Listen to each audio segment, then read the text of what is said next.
Well, good afternoon or good morning, I guess, for us here in Houston, and I guess for you folks up in New York, it's afternoon. Welcome to Mission Control Houston. You're looking at the International Space Station Flight Control Room, and we are very pleased to have with us here Jason Barber. He is a aerospace engineer, so he's very smart. He works right in front here on one of the other consoles. He's supports the environmental control and life support system on the station, monitors all of that activity as part of the environmental and thermal operating system of the station. So Jason's agreed to join us and help answer some questions for you guys. So we're really happy to have you guys here. Good morning. It's good to talk to people from my home state. Yes, I'm the teacher. I'll briefly say hello. I went to school in Binghamton, so I know you're further north on Route 80, or 81. Let me go over here. I think they're checking the audio. Can they hear us? Okay, we got it on now. Sorry about that. Okay. Now we hear you loud and clear. Welcome. Okay, welcome. Welcome. We understand you're a New Yorker. I went to school in Binghamton on Route 81. Okay. So Southern Tier. And we have a couple of students with questions. We learned this year, because of our work, that 2 of the family members worked with NASA. The things you learn when you work with you people. So we have we'll have one of those students tell you what Grandpa did. And we have lovely questions. Tell us when you'd like us to ask our questions. We're ready. We're really happy to have you guys here. We're going to try. Thank you. Julia? My name is Julia. My questions are mostly about the Gemini missions because my grandpa, Richard Snoraski, was a real-time programmer for IBM that reported to NASA from 1962 to 1966. So I was wondering what kind of information you got from the spacecraft's radar during the Gemini missions. That helped you with these current missions. Right.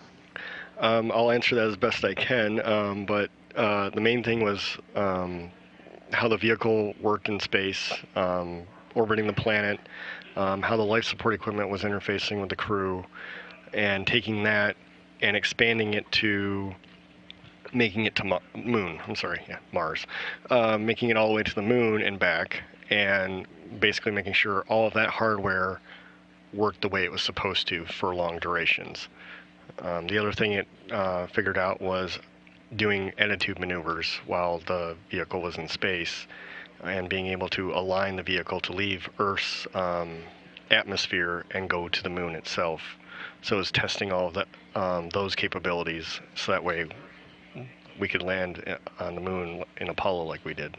So I guess that Julia can be a legacy and maybe one day work right here where Grandpa did. That'll be pretty exciting. And that's not unheard of. We've actually, in the flight director office, we've had father-son flight directors before, so it is not unheard of for families to follow each other into NASA. You go. What's your computer? In fact, we encourage it. Who's my number 1? Ryan? Hello, my name is Ryan, and my question is, what do members of Mission Control do to prepare for launch and the most recent one with Expedition 36? Thank you.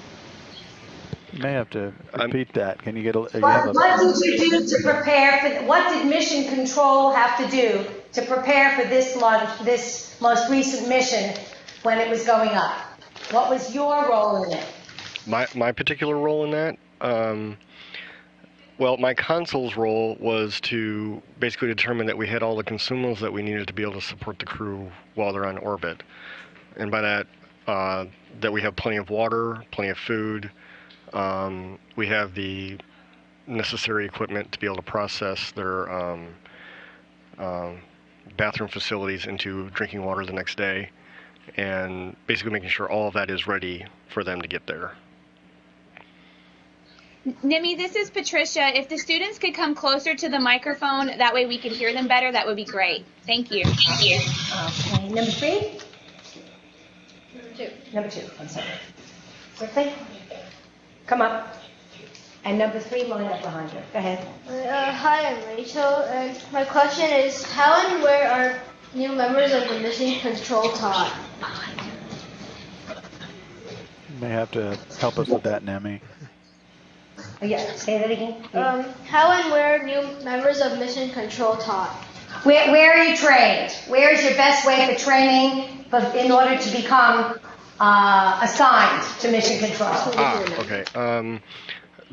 I'll just give a general overview of my path. The first thing is get your four-year engineering degree, and that can be aerospace, mechanical, or any one of that type. And then once you get done with that, you get hired by NASA, and you'll go through a series of training. My training took me about 2.5 years to get the current cert I have to work on life support. And basically, NASA teaches you to become a flight controller, and that's through a series of simulations, book reading, testing, to take on the job that I have. And then after that, once I do a year or so of working console, that's when I get assigned to be a mission lead for various missions. Like for me, it was shuttle missions and increment leads with the crew that's on orbit now, and various other system leads that pop up for different hardwares and stuff that launch. So that's the general path to the training. And that's essentially the path that a lot of the people you see in this room take. As Jason said, there's different engineering backgrounds, and depending on what position you're sitting at in this room, you oversee a specific area of that space station to make sure that it's safe and operating for the crew that's on board. Correct. Okay. Hi, my name is Allie, and my question is, what have been some of the most important measures you normally take to ensure safety? Is there anything new you are doing to improve safety awareness on the ISS? Well, 3 of the items that my console is specifically involved in is emergencies. So any one of those emergencies can be a rapid depress, a hole in the shell of the vehicle, a fire on board the vehicle, or some sort of toxic fluid gets spilled on ISS. And my console is constantly revamping procedures and making improvements, so that way if any of those emergencies were to occur, we could respond as needed. Okay, thank you. Good question. My name is Pamela, and my question is, what type of technology is most commonly used that we would understand from mission control? Well, probably computers.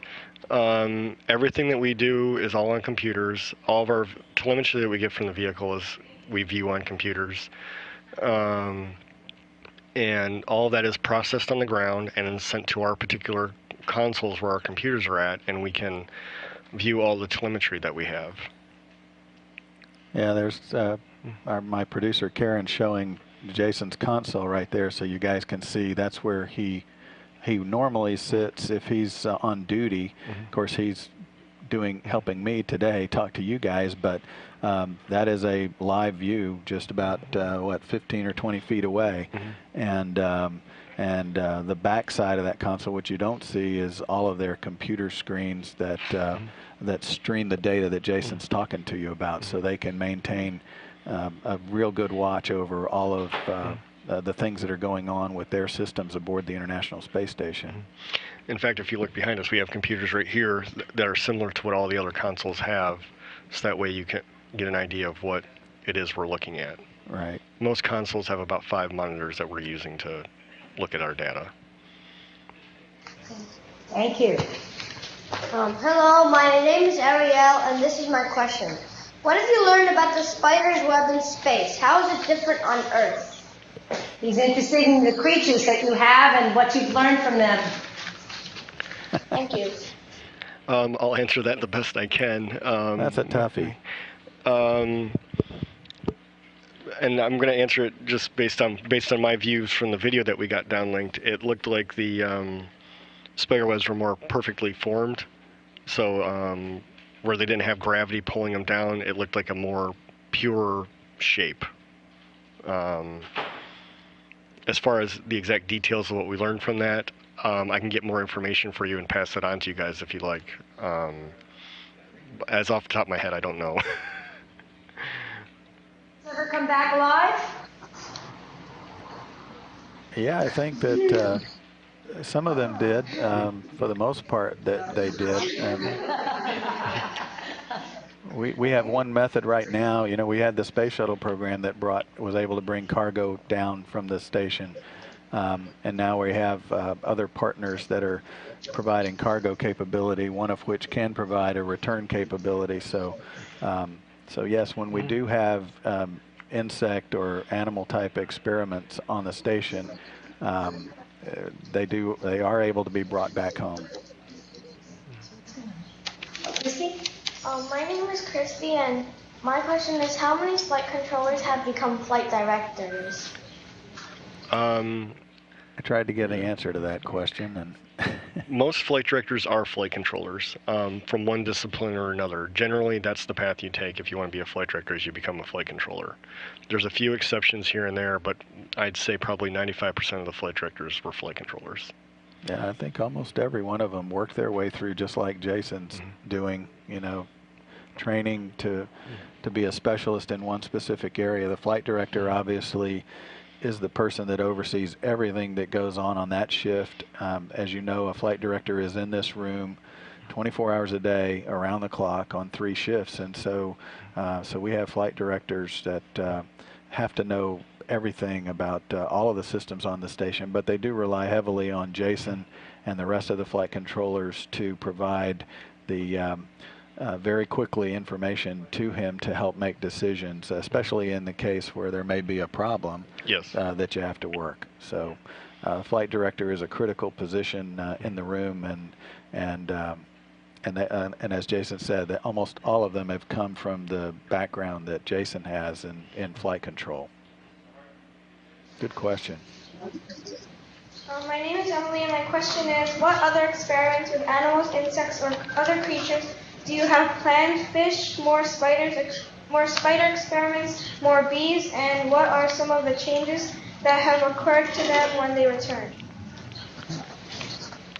I'm not sure. I can find out for you if you'd like. And actually, I'm going to have to do that. I'm going to have to find out for you. I'm sorry. Yeah, we've had all different types of some insects and we've had the fish experiments on board as well. We have investigators on the ground that plan those experiments. The crew checks on those types of living animal or insect experiments throughout the flight, and then when they're brought back, the investigators look at those to see what changes occurred. We don't hear the direct feedback from those, here in the room, but learning about animals and insects it sounds strange, but it will help in the long term when we try to send humans further out into space as well, because anything that happens to insects over short periods of times or small animals could happen to human beings, and so we need to learn all of that before we send humans further than the altitude that the space station's at right now, which is about only 250 miles away from us. But if we go further out into space, obviously we need to be able to protect a crew for those long periods of time. And to give you an example of an experiment that will have direct impact to people on the ground, it's not necessarily using insects, but it's a lung experiment that'll be launching the next year or so, and that'll give us more insight on asthma and help us to be able to come up with better treatments for people with asthma. So that'll be launching in the next year. Hi, my name is Brendan, and my question is, what does Mission Control have to do when there's a problem to be solved, such as the ammonia leak on the International Space Station? Great question. Well, actually, it was Mission Control that found the leak in the first place through monitoring our data. And basically, once we observed that we had the leak, we, at that stage, pulled the team together and figured out, okay, is this something we can solve from commanding on the ground? Are we going to have to send the crew out EVA, which is what we ended up doing. So once we made that decision to go EVA, the ground here in Mission Control figured out, okay, what do we need to do during this EVA? Do we replace the pump? Do we do tests along the way? Or what do we need to do? So it was the team here working together to figure out how to solve that problem. I think that's a perfect example of teamwork because, you know, mission control is critical to what happens on the space station in terms of seeing all the data and being able to, you know, tell the crew what's going on, and not only tell the crew what's going on, but have the crew help if there is a troubleshooting procedure like what we ended up having to do with what you just mentioned. You know, with that ammonia leak, we ended up sending a crew out to track it down and actually fix it physically. And we obviously couldn't do that from here, but it was a great example of teamwork and teamwork that occurred over a very short period of time to make that happen and keep the vehicle and the crew safe. Great question. Another example of the team working together, we had this is about 3 years ago now, but our CO2 removal device, it suffered a software failure. The hardware itself was fine, but the software wasn't working properly. So we ended up having to do manual commanding from the ground to basically manipulate it to do everything it needed to do that software would normally do for us. So the ground, basically, that's an example of the ground doing for the crew what the crew didn't have to do. So we did all the commanding and everything from the ground to make that happen. Wow, that's really something. Thank you. Hi.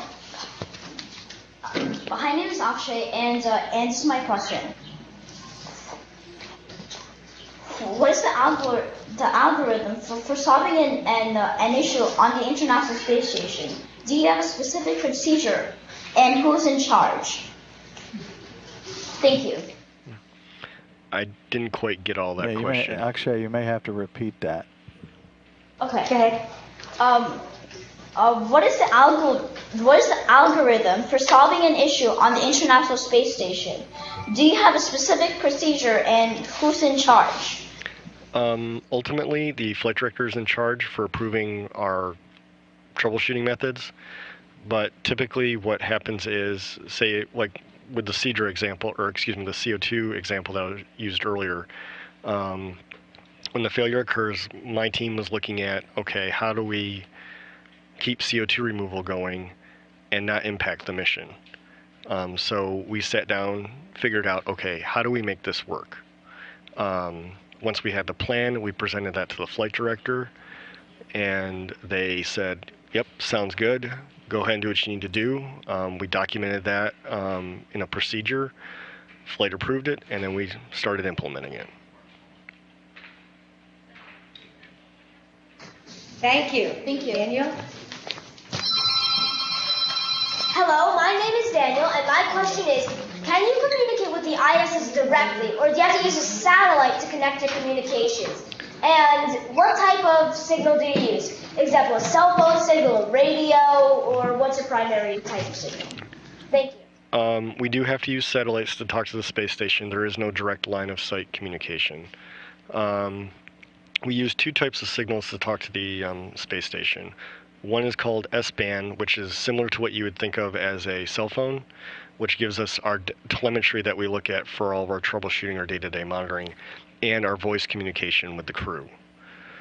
The second set is KU band, which think of that like the internet.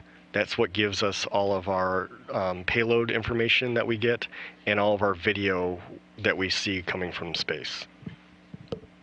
So just to add to that, the communications that we get from the station, they have a big dish on the station, just like a satellite dish, and that can communicate directly with communication satellites, and then that transmission is bounced to the ground and bounced here to mission control. So we can stay in pretty constant contact with the crew. We have short periods of time here and there where we lose the signal, right? And yes. But for the most part, we can stay in pretty close contact with them. Now, way back in the Gemini days, you know, we were talking about Gemini earlier, that we didn't have the communication satellite capability, so we did have ground stations, and the spacecraft could talk directly to the ground, but only during short periods of time. Yes. So the ability to talk to the space station has changed so dramatically over the last 40, 50 years. And that allows us, and not only do we can communicate on one channel, but we actually have 4 different voice channels now. Right. So the crews can actually be talking on different channels about different experiments, just like we would on the ground in offices to get work done. That's a great question. Thank you. I'm Nicole, and we were watching the launch replay of the Soyuz spacecraft, and I'm wondering why were there stuffed animals hanging from the interior? Well, it gave us something entertaining to watch, didn't it? That varies from crew to crew. Some crew like having stuffed animals to play with on orbit. And it gave you a pretty good view of, okay, how much rocking is the Soyuz going through as it's on its way up. But generally, the stuffed animals, that's a crew preference item. Yeah, it's interesting. It is a scientific approach, like Jason says. It shows the crew when they actually, they can obviously feel the gravity building up on them, or the G-forces, excuse me, building up on them as they climb into space.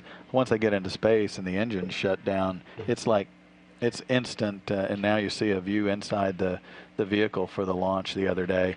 But it actually, when that engine shuts off, it's instant microgravity, or 0G, and the commander of the Soyuz spacecraft that you saw there, his children actually picked the small toy that and each crew member each flight is different, but that's what that's all about. And it's obviously a sentimental item, but it's also has a scientific purpose as well. Okay, Amara? Hi, I'm Amara, and my question is, what new materials or information does the new crew on the ISS hope to bring back to Earth? The main thing is basically the crew themselves, the experiments on them, as we determine how is space affecting them. So that helps us determine more data for when we go to Moon and Mars. How is long-term exposure to space going to affect them? My name is Jime, and my question is, what is a favorite mission that you're working on in Mission Control? You have a favorite? What was my favorite mission? Yes. Oh, there's been so many. I'd have to say my favorite mission was when I did the Columbus mission, when I was the lead for that, when we launched the Columbus module. It was fun working with the international partners and attaching a brand new module to the space station. So I have to say that probably holds a special place in my heart. Thank you. Hi, my name is Benjamin Hammond, and my dad was Tyler Hammond, and he worked in the Canadian Space Agency on a satellite. And I'm wondering, what was the second most important contribution to the ISS other than the Canadarm? Notice Canadarm became #1 from a Canadian point of view. well, obviously, and it is a very important component of the International Space Station for sure. Jason's going to say Columbus again because he worked the shuttle flight that delivered the European laboratory, right? But well, Canada holds a special place in my heart since I grew up on the border. But I'd say the Canadian crew probably is the next best thing to the arm. In that the Canadian crew that goes up there, like Chris Hatfield that was just there, he did a lot of good interaction with a lot of children on the ground and bringing them more closer to the experience of space. Last one, I think. We have time. Do the different mission controls connect to each other? And if they do, how do they do that? Did you say the mission controls for all around the world? Different sensors. Yes. We all are connected to each other, and that's through basically through the internet. That we have interfaces so that way we can talk to each other, share telemetry, share experimental information, but all of that is all connected through the internet. Well, that was a great bunch of questions. If we had time, we'd sit here with you guys all day, but y'all have schoolwork probably to get back to, and Jason's got to get back to work as well. But we really enjoyed y'all coming inside Mission Control with us and talking with us today, and we loved all the questions. We really appreciate it. Do I have time to say? Yeah. Okay. The one thing I wanted to say to you guys is, if you can dream it, you can do it. Don't let yourself be put into a box of what you can and can't do. Follow your dreams. Work hard. Get that education. And just follow your hearts. And you'll do anything that you want to do. Great advice. You guys have a great day, and we really enjoyed it. Thanks for coming in. Appreciate the inspirational and the answers and all the work that you took time out of your day and left your seat empty on Mission Control so that you could be with us. We thank you for that. Well, I'm happy to be here. It was very fun talking to you guys. Thanks a lot, guys.